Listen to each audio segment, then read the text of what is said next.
Welcome to my channel simple maths. आज आपण 7th स्टँडर्डचा SCF आणि LCM हा एक लेसन बघतो। ह्याच्यामध्ये प्रॅक्टिस सेट 11 जो आहे त्यामध्ये factorise the following numbers into prime.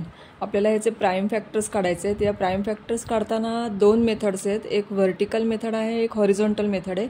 मी तुम्हाला दोन्ही मेथड सांगते। आधी आपल्याला बघायचं आहे की हा नंबर इवन आहे की ऑड आहे। आपल्याला इवन नंबर कसा ओळखायचा हे तुम्हाला माहीत असेल। ज्याच्या युनिट प्लेसला 0, 2, 4, 6, 8 हे नंबर असतात तो झाला इवन नंबर। तर इथे या ठिकाणी युनिट प्लेसला 2 नंबर आहे, 2 नंबर आहे, म्हणजे हा काय आहे, हा इवन नंबर आहे। तर हा आपल्याला इवन नंबर असल्यामुळे इवन नंबरनेच डिवाइड होणार आहे। तर इथे आपल्याला पहिले व्हर्टिकल मेथड बघायची आहे। व्हर्टिकल मेथडमध्ये 32ला आपण डिवाइड करायचं आहे। डिवाइड करताना जो 2 ज्याने आपल्याला डिवाइड करायचा तो नंबर इथे लिहायचा आहे। आता 2ने जर 32ला डिवाइड केलं तर आपल्याला आन्सर मिळतं 16, ते खाली लिहायचं आहे। पुन्हा 16 हा इवन नंबर असल्यामुळे परत तो 2ने डिवाइड होणार आहे।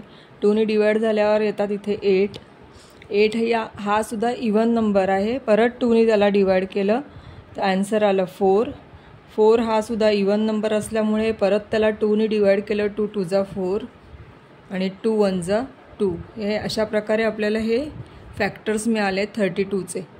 याचप्रमाणे आपण ही जी व्हर्टिकल मेथड आहे याचप्रमाणे आपण हॉरिझॉन्टल मेथडसुद्धा पाहू शकतो।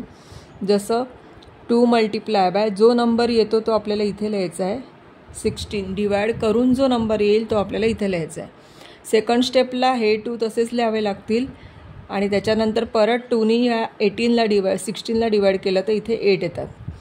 परत हे पहिल्या स्टेपचे जे 2 वेळा 2 आहेत ते तसेच घ्यायचे, परत एकदा 2 घ्यायचा आणि 2 4 जा 8।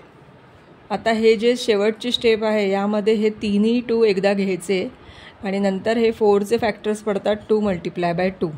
अशा प्रकारे आपल्याला प्राइम फॅक्टर्स काढण्याच्या 2 मेथड्स आहेत, एक व्हर्टिकल एक हॉरिझॉन्टल।